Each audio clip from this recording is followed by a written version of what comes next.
Hello and welcome to another episode of the Young Tongues podcast. My name is Barbara Fountain and I am the founder and CEO of the Young Tongues, a peer-to-peer support group for young tongue cancer patients across the globe. And with me today is my fabulous co-host, Jamie. Good morning, Jamie. How is California today? Oh, it is cold for summer. Don't worry, it'll get very hot. But we do it's been like 90 degrees here. So what's that for like you guys in Celsius? Like 30 something? I don't know. I'm just checking that. 90 degrees in UK. Oh no, now it's giving me a 90 degrees angle. That's no good. Temperature.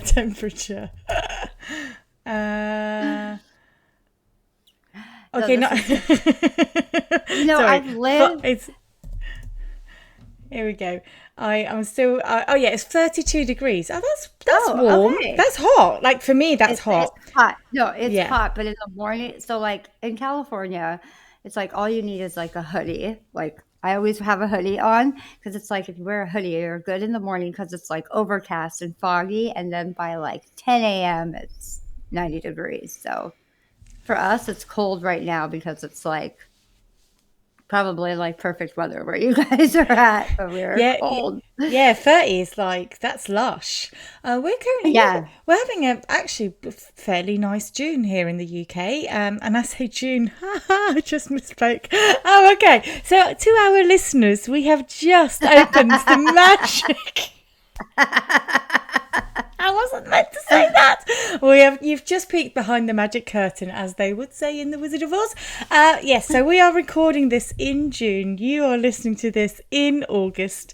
That's because we wanted to go off on a summer break, but not leave you deprived of an update. So, okay, we might as well be straight about this. It's June here in the UK, and we are having a surprising, nice weather at the moment in mid-June, and I've said that now and I hope I haven't changed the weather course. But yeah, it's sort of mid-20s, so late, like 28 in the mid-afternoon, but otherwise it's quite pleasant actually. But yeah, anyhow, enough about the weather. we are having a special episode today because today is the final episode of series 2, and I just thought I'll bring you some stats. So we had our first episode on the 24th of June last year. So we've been at this for just over a year, for a whole season, which kind of maybe gives the impression that we didn't really have a plan. And we just kind of kept rolling. It sounds like a plan. And started June, ended June, ended in August. Yeah, well, there we go. But no, we started off with we started off with a plan of wanting to do more episodes and make sure that we come to you weekly. We did have a couple of breaks in between where we've just all got a bit too busy, but I think we've done really well now since the beginning of the year. We've got something for you every Friday, and also we had so many amazing guests on. I don't know, I'm just casting my mind back. You had Steph on, didn't you? Our lovely Steph. Yes. Oh, I love Steph. She's doing amazing things. I love seeing all her updates about her new endeavor. Absolutely. And we need to get her back on actually in the next season to get an update on where she is with that, and also how she's supporting survivorship, and especially LGBTQ plus survivorship as well, which is really cool work. I guess, what was it like for you being the person interviewing or like asking people about their experience? I was kind of I don't know. Like I went through and redid questions. I was like, I don't know if I can ask that, and I kind of felt nervous as like the person asking. But with Stephanie, like she was one of the first people I ever spoke to about this when I found out I had cancer, and I was just like, I feel like it's so like weird how like I've never. Well, I finally did get to meet her in person. I was like, it's so weird how you're still connected to somebody and how like it brings us all together, and like I feel like very safe and comforting talking about like this. So, like I talked to her about stuff. I was like, I never said this before about how I was feeling during this time, but like she totally got it. So I felt like going through the questions as the interviewer, I'm like, huh, wait, is this too much? Is it not? But no, like it just felt like I was talking to like somebody who was like you, like me. I don't know. Yeah. It seemed okay. Yeah, absolutely. I think I find it quite interesting because I've had so many different experiences. Because I had people that I've known really well who are friends, like having Molly on. That was just like it was almost having like an intimate conversation with my friend, but also knowing that the entire world is listening.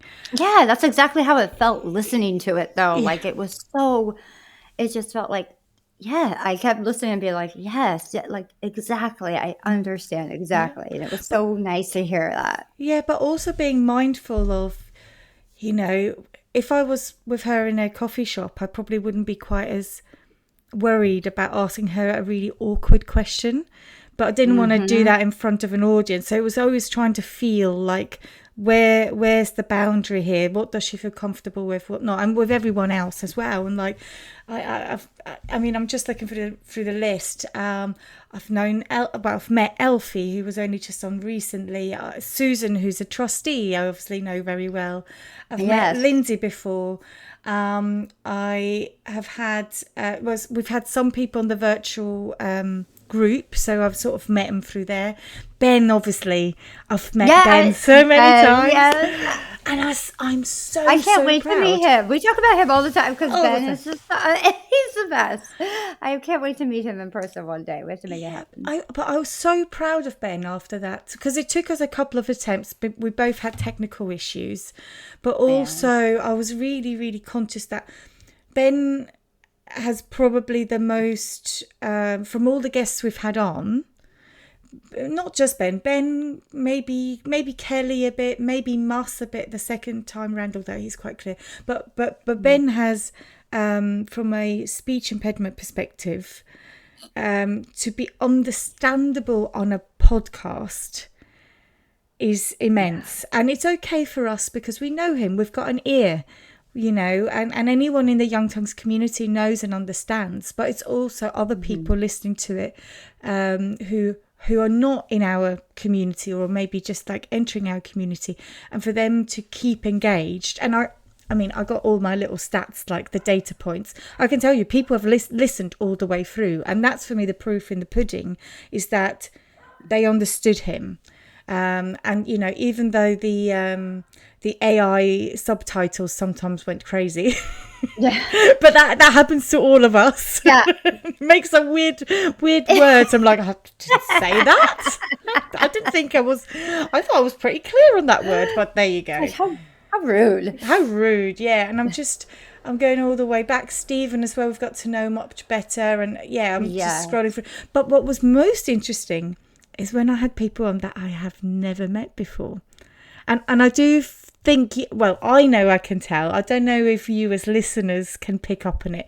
But sometimes I've had people on where me having the podcast is the real first interaction. And we don't, on this podcast, we don't do much prep. I mean, I don't know if you've noticed. we don't do much prep. We kind of just We're very professional. Yeah, though, very professional. When we have guests come on, or at least Barbara is. But we kind of just throw ourselves in it. But I think that's good because it means it's authentic, and it means it's it's spontaneous, and it has flow, and it doesn't sound too robotic. But some of the stories are really, really interesting. And I had to go approach them with a curiosity, but without knowing, like, I'm not able to read I'm not in the same room with them already. I'm not able to read. And also I don't know their story. And I think the funniest one, and I'm sure she won't mind me mention it, was Angelie. And I think anyone listening to that episode and getting to that point, especially if you watched it on YouTube, you can see my face of panic at one point because she mentioned the word alternative treatment, and And I was like, uh-oh, where are we going? Where are we going? But it turns out it was just a description she used. And what she meant, she didn't do the traditional stuff, but she did something else, but still under the guidance of her clinical team. It's all above board. And in the moment, I was like, so what do you mean? I was really panicked. And then she explained, I'm like, oh, okay, yeah, we're fine. So I think we've had some really funny times, and also just some really touching, emotional moments that I think conveyed so well of what life is like after tongue cancer and during treatment, but the many, many facets of different experiences I think really comes through in the collective, which I love. I think that's the most valuable thing about our community. And then it would be amiss if I didn't mention the professionals, the experts we had on the pod. Yeah. And I think they were all great conversations. And I think the most challenging one for me was actually the first one I had with Sarah and Cheryl about sex and intimacy after cancer, because I'm on my own journey with that. I'm a lapsed Catholic, but little old Roman Catholic church girl was like getting so embarrassed and like, oh my God, I can't believe I'm talking about this publicly. But it's also made me incredibly curious, and I'm happy to report back that, I followed some of their advice and it's been there. Yeah, and it's also, well, there you go. And it's also like, that's something that I didn't even put that together after, like, cancer's gonna affect that part of it. Like, something I never, that pushed, a part of me knew, but it pushed back to the back of my mind. So appreciative to have, like, this medium to hear it in that capacity. And, like, actually, when you were talking with her, it's like, you were like, I'm learning all this firsthand, too. Yeah. So it was so great. You made it less awkward for us. I'm like, who also felt awkward. So like, I'm just gonna listen. Yeah, it was great. And I really hope this is my big wish. If anyone would like to come on to the podcast who's had lots of different experiences about sex and intimacy and is willing to really share openly, I would love to have you on the next series of the podcast. Or maybe we can, I wanted to do those panels. It didn't happen this season, but next season, where we can really have a really open discussion of different aspects of sexuality and intimacy. Because again, it's not all about one. We could be talking about the impact on relationship in terms of how the relationship between two partners may have changed. We can talk about what it's like to be single and being out there in the dating world, or we could go really deep about performing actual sexual acts after you haven't got any saliva, or you got mucositis, or you don't have a tongue, and also what that's like in all the different communities. So, and by communities, obviously the LGBTQ plus community is part of that. Then also the straight community is part of that. But also people from maybe different cultural backgrounds where talking about sex might be really, really difficult. So yeah, I'd love to have those conversations. And like of different cultures and hearing, and different like religions, hearing that like it was difficult before. Now I have this added thing to it, like how, like, it would be fascinating. Yeah. I would listen to that podcast. Yeah. Because also nothing exists in isolation, does it? So, yeah, so it fascinates me. And it would be also great if we had some carers. Oh, hello. Going to work. Yeah. So for those listening, Jamie's husband has just appeared in the background making his breakfast by the looks of it. But I think he's got headphones on, so he can't hear us. But no, it would be great to have some carers come on and partners come on to tell us what it was like for them, also for that intimacy bit, because, it's not just an adjustment for us as patients, but it must be an adjustment in terms of the person who we're intimate with, and also the whole question. I mean, and it's a really hard conversation talking about attraction. Oh yeah. And maybe how that changed, and how when those bodily changes happen, and that really like painful. But these are the realities our community are grappling with. And I've not actually had this conversation with my husband Nick, but I've always wondered if like my tongue like grosses him out a bit, you know. I think that too. I mean, not about you, but Yeah. about like, but yeah, like, I think that a lot, but I have not asked. Yeah. Same. So anyhow, there's one for the future for There we us to. go. Write There we it go. down. It's on the list. And then we had lots of other experts on. So I'm just looking at my list. So we started with Melina Winden, who was the surgeon, head and neck reconstructive surgeon, and we also had her colleague Alexandra on, who she's in microsurgery. Oh God, they were both lovely. Alexandra is slightly Yeah. bonkers, and I love it. And she gave us so much. Hey, if you haven't listened to Alexandra, so Melina's podcast session is really nice because it gives us a really rounded overview of how she got into the profession, also the impact of being female in that profession, and what she likes about it. With Alexandra, if you're into aesthetics, she has so much good advice of what is available to us, unfortunately for most of us, depending on what you can afford or what your insurance will allow. But just knowing that these procedures exist, I think is really, really valuable and really impactful. For me, the big aha moment was the fat transfer. So she gave this lovely speech about how amazing fat is. Well, unless you need to get into your genes, but basically you can move your fat. Like, fat is really great tissue to work with. And for anyone who's had radical neck dissections and who have that cling film neck after, like, a fat transfer can be really, really helpful, not just from an aesthetic but also from a feel perspective, keeping it loose, keeping the skin loose. And then later on I found out it can also be very helpful for fibrosis. So I want to get more experts on to sort of hone down on those detailed things. Like, I think this season we went quite broad. We had Rogani on, who's a head of UK speech and language.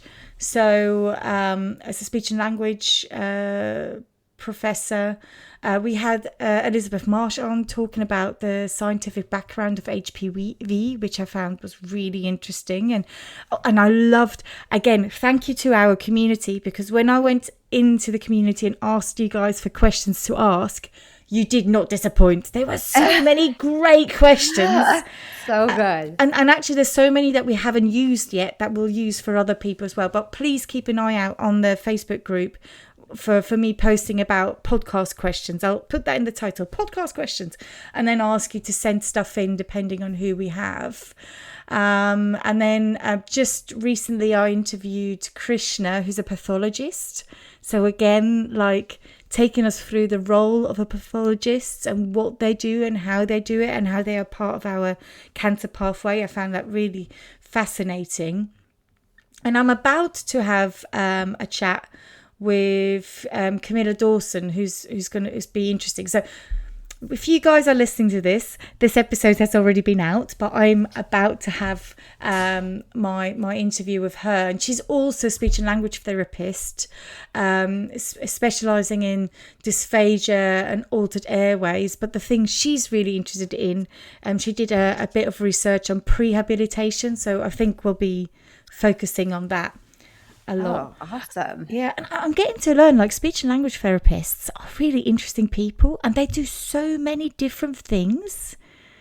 Yeah. Do you feel like they're all like the same type of personality? It's like they all have the same type of quirks and stuff to be a speech pathologist? Because Yeah, I feel like it's very specific. Like, I don't know. I guess I only know like two, but they're so similar. Like just they're, I don't know. I just find them highly curious people. I think they are a part of our clinical team who think in a very holistic way, which some don't. I mean, there's no judgment there, but I always feel like they think a very holistic way. And also think the topics that they research in terms of when they do extra clinical research next to performing their job, they're always actually the sort of things that impact us or impact our life on a long term. So yeah, I don't know, we say speech and language therapist, but there's so much more to it. There's the swallowing function. There's basically any function you can perform with your mouth. There's obviously the speech aspect, the communication aspect, but there's also so much more to it. So yeah, I'd love to speak to more speech and language therapists that have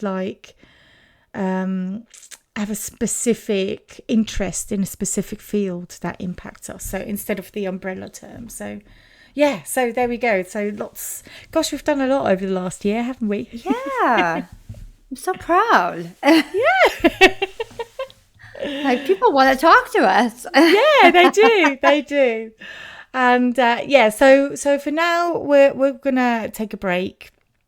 You're gonna have the summer off and probably a bit more, but the idea is that we'll come back with season 3 towards the end of the year, I would have thought. As I've mentioned previously, I really want to try and get us some funding, like sponsorship, so we can get some extra help in producing this podcast, because there's only so many hours in the day, and with my fatigue and everything else, I'm just struggling to keep up. So we need a bit of help, but in order to get that in, we need to have a bit of cash. Yeah, monies. Monies. So yeah, so let's just pivot a bit and look into the future, or the future that is happening now whilst this episode is going out. What's your summer like, Jamie? Do you have any plans? Summer is, well, it's been a lot of in the pool and baseball. It's just, I feel like summer, because I have the summers off, and I feel like it's more work because I'm constantly have to entertain the kids. But it's, yeah, because they're like in the pool by 9 a.m. And so it's a lot of swimming and baseball. That's basically what my life is right now. But we have a trip coming up. We are going to go to San Diego and stay like in a nice, like, I don't know, it's Mission Bay. So it's like on the bay, like I guess it's a hotel, but they're like little suites, little cabana. I don't know what it's called. Why can't I think of it?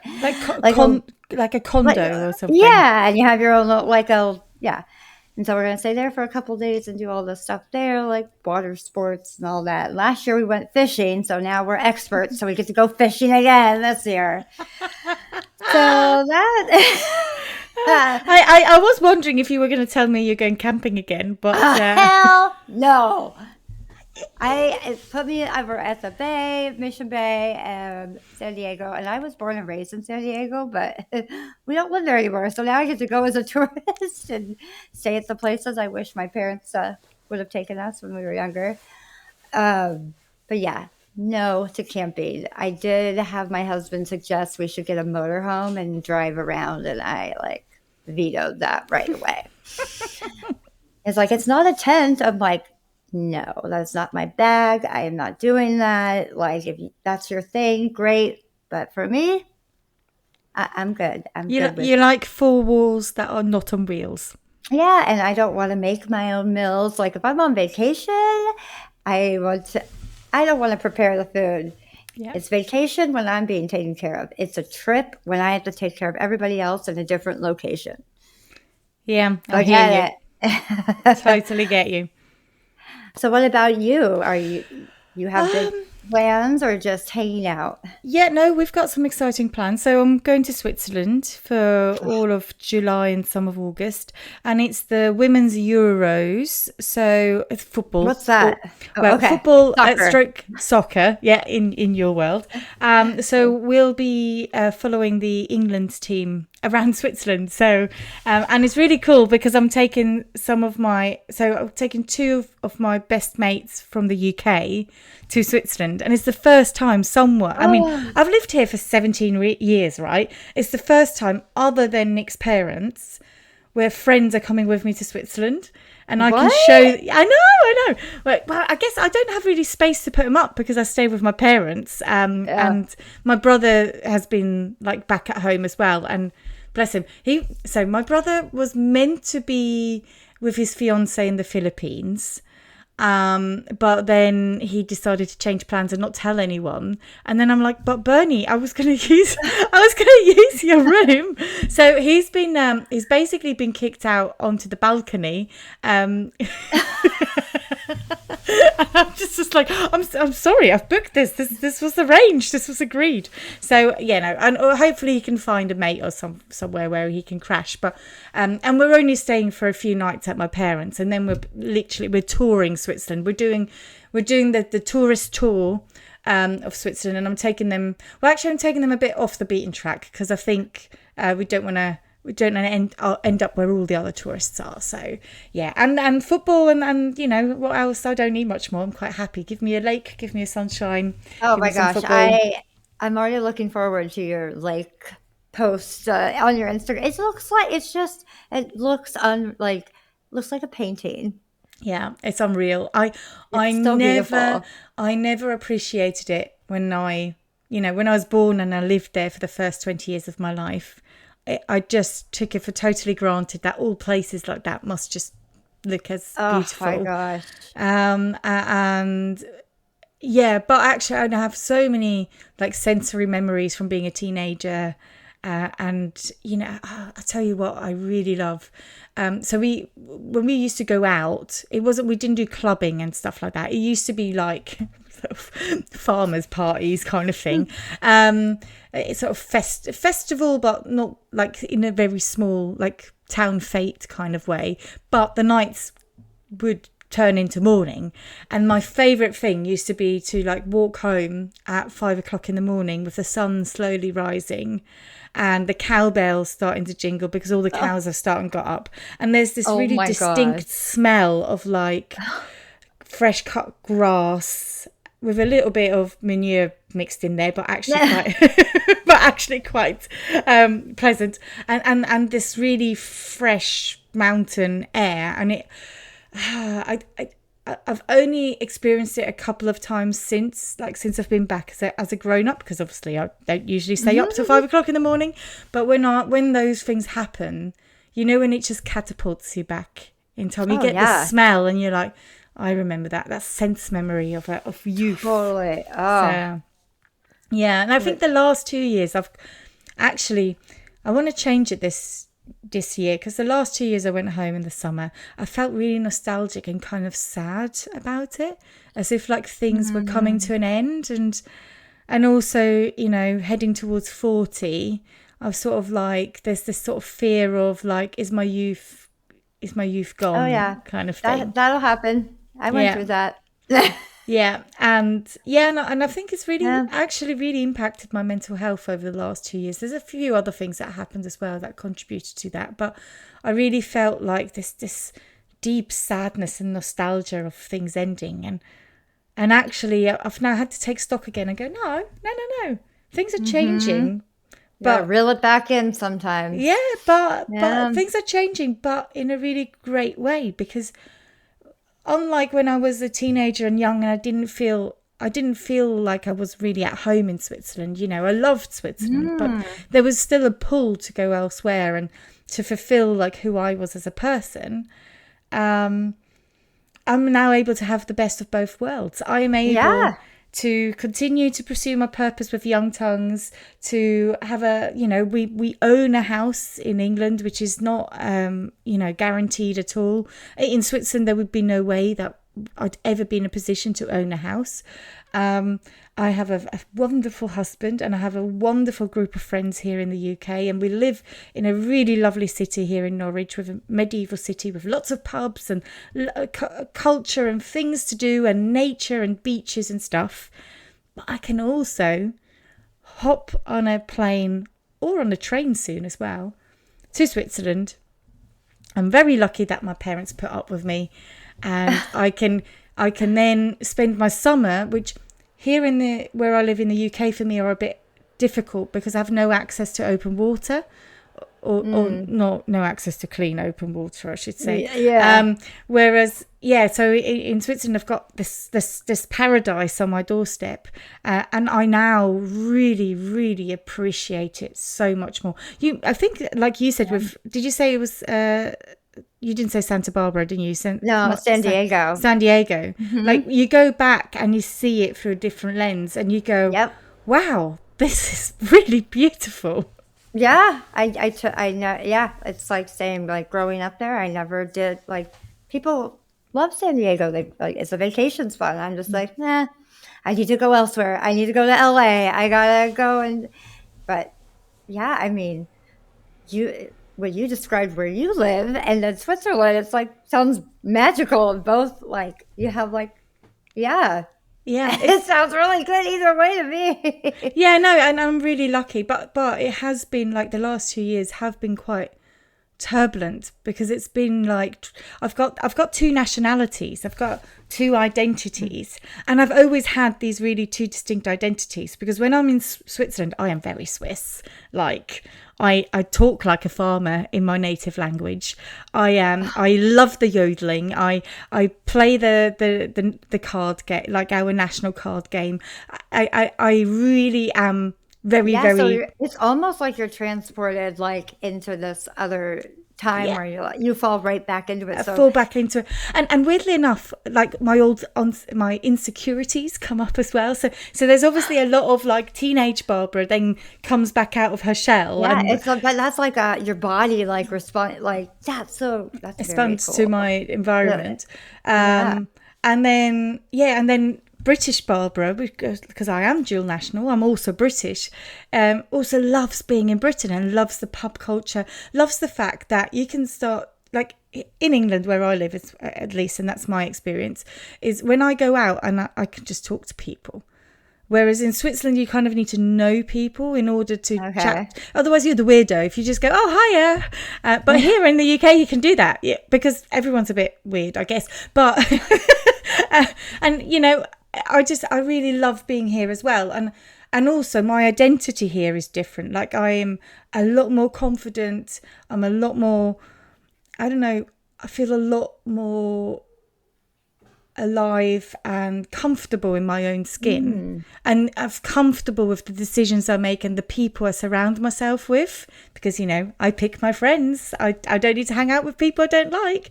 Whereas in Switzerland, you sort of kind of you know, you're born into your village and you go to school and you meet up with the people you know everybody. And everybody knows me, and which used to be the worst thing. And they all thought that's the thing, they all thought they knew me, but they really didn't.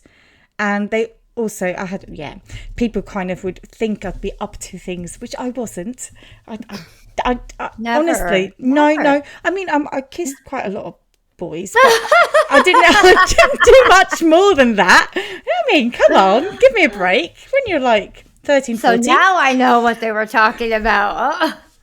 Oh yeah, they were really, I mean, I had an awful reputation, but all I did was kiss some boys. I didn't do more than that. Well, actually, far from it.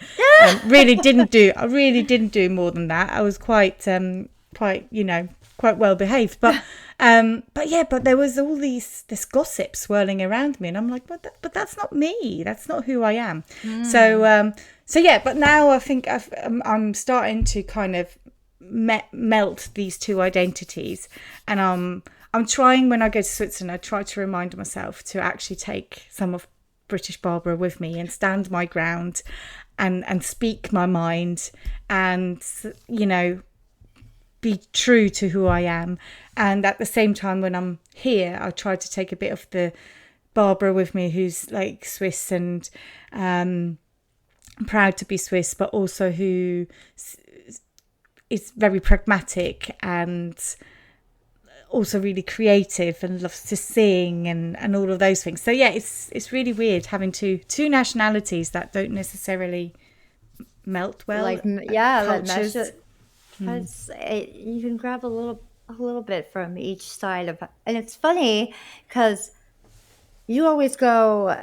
Your husband went. He went for the first time, like not too long ago, to Switzerland with you. Oh no! Oh no! He's been Oh, coming for oh, okay. yeah, No, but since your day one. friends, your friends are Our coming, friends, right? yeah, my friends are Yeah. coming for the first time. So it'll be interesting to see like how they perceive you when you're over there. Like, oh, you're like that. Like, I wonder if they'll see if like you're the same or if you're slightly different. Yeah. Well, we're not doing that much mixing, unfortunately, with my friends in Yeah. Switzerland, just because of But just you timetables. being there, like But how, just me being there, yeah, yeah, and also the language will be quite funny because obviously I'll be yeah. speaking Swiss German sometimes, so that would be quite funny. But yeah, no, it's really interesting. And I've had some Swiss friends come over to the UK on occasion, but also not very often, and actually a long, long time ago now. So like when I first moved over, and it was always like a London trip, and then I would go and see them in London and stuff like that. And the big thing, and it was sad, but the wedding was meant to be the day when I was going to bring these two cultures together in one place, and we had quite a substantial amount of people from Switzerland, like friends, but also like a handful of my cousins. I've got a lot of cousins, so just a few cousins. But to really sort of bring the two worlds together, and I was really looking forward. We had a whole plan on how we were going to mix the tables, how we were going to bring a bit of culture in from both. But due to COVID, that didn't happen, and that was really sad. So I am hoping. So at the moment, I've got a loose plan. So it's my 40th birthday in 2027, so I've got 2 years to pull this off, and I really want to have like my actual 40th birthday I do big parties. I don't do small parties. So I want a big party in Norwich, and I want to hope that my Swiss friends can like come along and immerse themselves in the Britishness, and we'll just go full out and you know, band and everything, and have a good old party, but also show them Norwich and show them where I live and all of that. But then in the summer, I've just convinced. So I've got this group of friends called the Boys, and because they're all boys, some of them have girls now as well. But when we first met, they were just very old. They were all awkward single boys.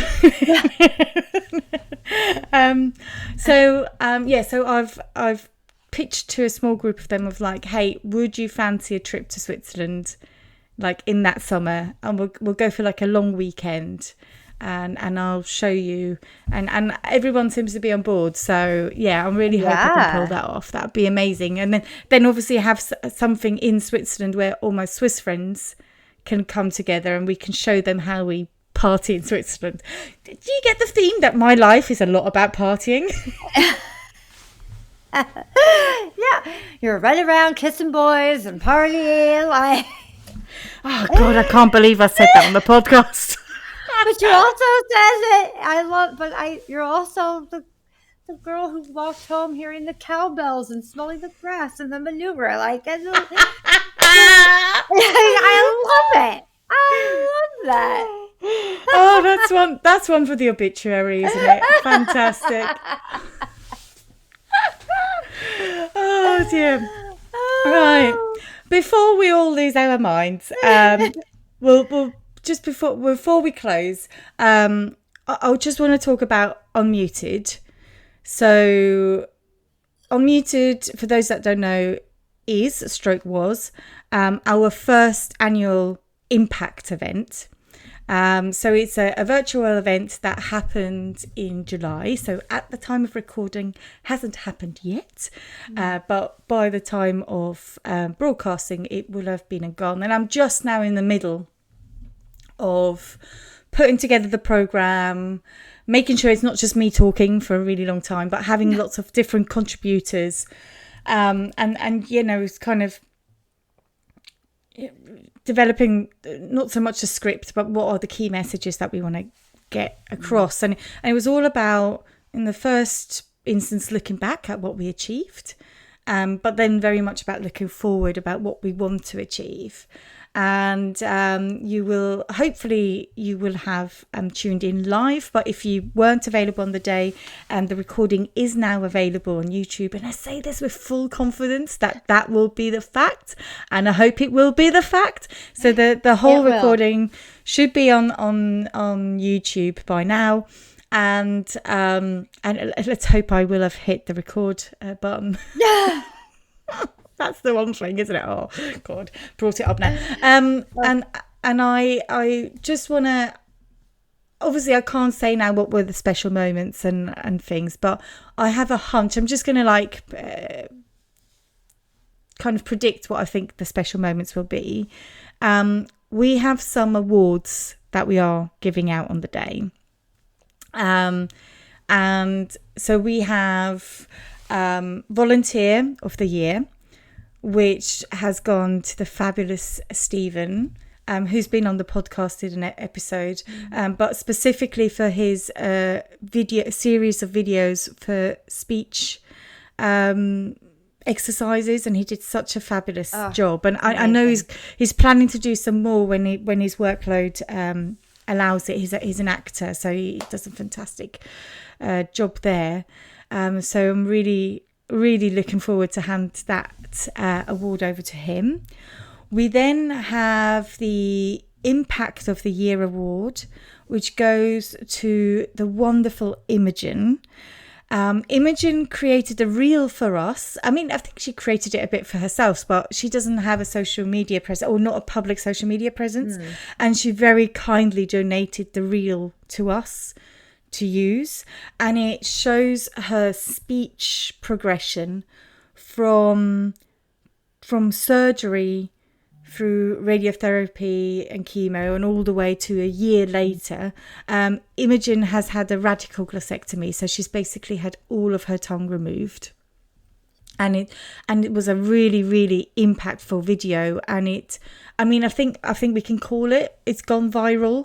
I posted this in, I don't know, February, I think. A while ago, yeah. Yeah. And I'm still getting likes and shares, which is just incredible. So I'm just looking at it now. Oh, sorry, that's a bit loud. But she's got 9,362 likes. Wow. We're not talking about the reach. I can tell you how many people have seen it. Oh yeah, views. Check this out. 894,752 views. Wow. That's incredible. And I wanted to give her the recognition for making herself so vulnerable to show that. But also we're so grateful that she shared it with us, because it's helped us. We've had loads more followers. People have found us. People who've gone through tongue cancer at a young age and then joined the group. So, so I wanted to give her the Impact Award. And then we also gave out 2 exciting awards for fundraising. And I need to pick up the fundraising more, because I don't think over the last year I have really done a good job to stress how important fundraising and donations are. Having just recently done our budget for the year, I'm going, oh my God, I need to communicate this a lot better. We were really lucky. Okay, before I talk about the Fundraisers Awards, for context for anyone listening, we were really, really lucky that Oracle Head and Neck Cancer UK, which is a head and neck cancer charity, gave us a one-off grant. And it was like seed funding, like a startup grant, which I was able to use to finance me, basically. It was £20,000. And when we decided this was going to become a registered charity, the workload was going to increase, and that's my freelance salary. It roughly covers me for 2 days a week on a very low CEO salary, but that's fine by me. The rest of my time is volunteered, but obviously the hope is that in future I can one day pay myself a full-time wage. I think we're a long way away from that, but also more importantly, maybe increase mine incrementally, but bring in more team members, more people that we pay for their services and their expertise, because that's really important, just to help with the workload, to make sure I don't, burn out one day. And also, if I am off sick, can provide cover for me, because I'm human, that happens. Yeah. But more importantly, can help us speed up the projects that we're doing, because I will have pitched two very, very big projects at the Unmuted event, which we'll cover in the new season of the episode. We don't need to go into that now.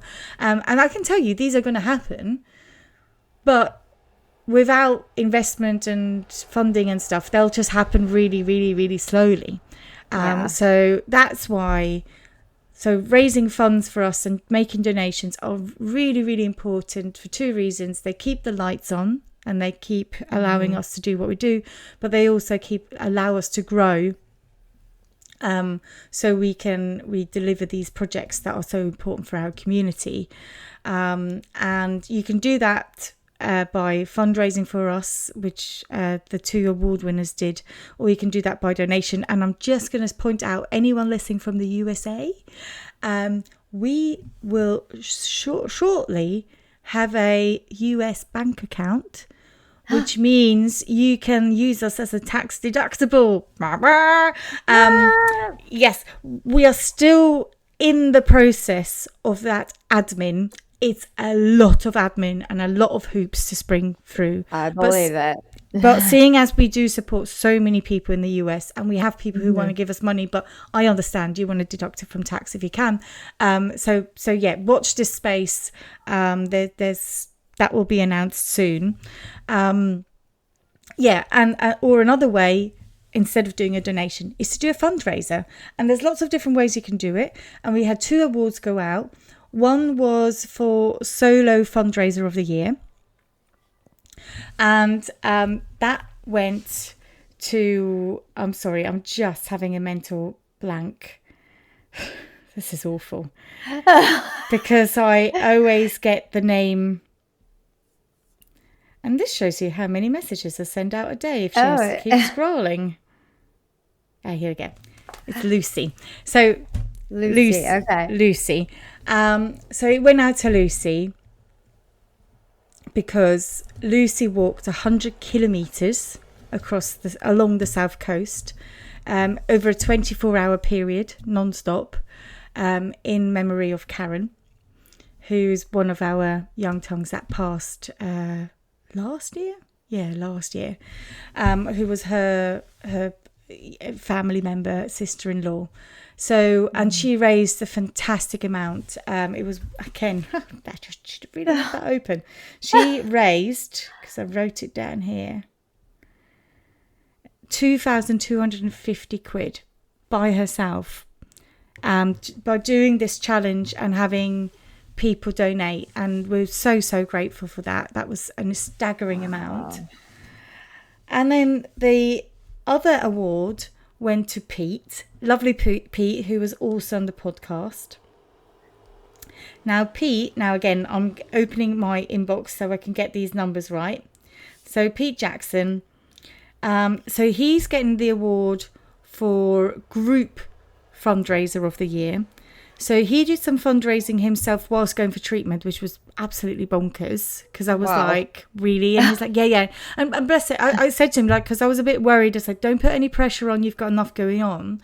And he was very much like, no, I need to do something positive whilst I'm going through this awful thing. So I was like, okay, I get it. That. Yeah. So that, and then also his place of work stepped in.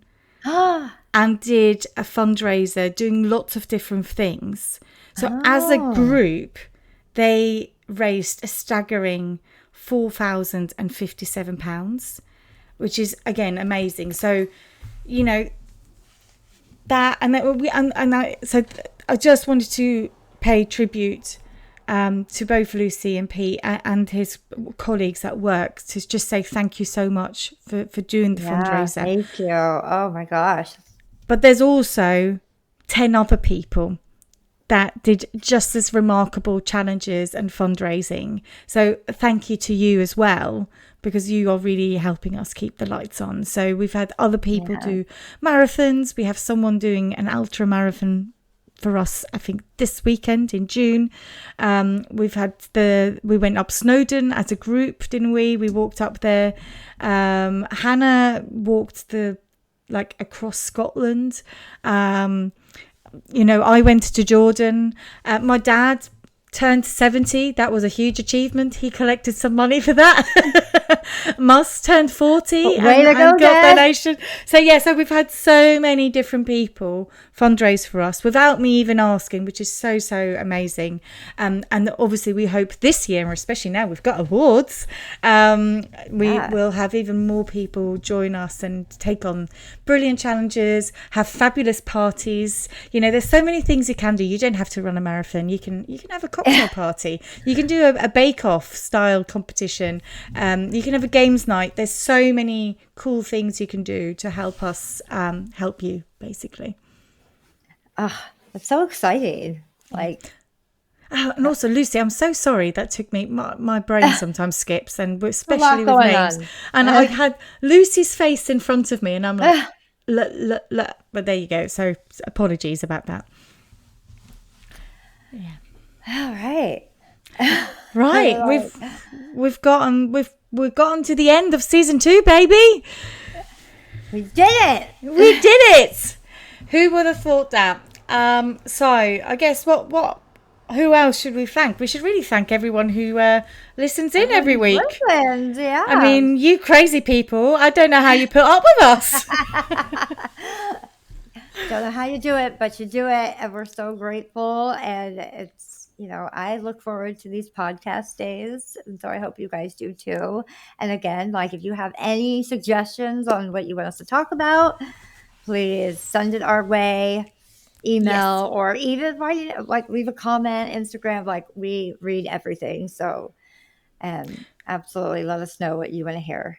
Absolutely. We had a poll out on our Facebook group, which I'm going to reshare actually for topics and what people would like to hear. So keep an eye out, and I'll do that now. I'll put myself a reminder to do that in August, so it's fresh off the press after this, which will help us shape season 3, and hopefully, we can get the technology working so we can have these panel discussions around certain topics, because I really think it's great to hear full stories of patients, and we want to continue doing that, but I think it's also really valuable to home in on a really specific topic, a very specific challenge, and experts. I think we want more experts. So if there's anyone in your orbit that you want to recommend, please email us. And also, if you as a patient want to come on and share your story, you can email us as well. Please note there might be a delay in us getting back to you just as we shape this season. And our email address is podcast@youngtonguesglobal.com. But also, Instagram, DM, Facebook. That's the best ways to get in touch with us. Yeah. Yep. Slide into our DMs, as the kids say. Right.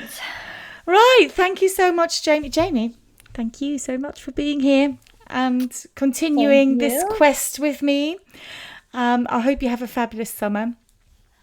I hope you have the most magical, picturesque lake. I'm looking for my summer. It's going to be your post going into that lake. If that sounds weird, I don't care. It's the best. Send me some pictures of your beach. So there we go. Yeah, with my kids complaining in the background. Sure. You got it. Okay. On that note, thank you so much. We'll see you soon. Bye-bye. Bye.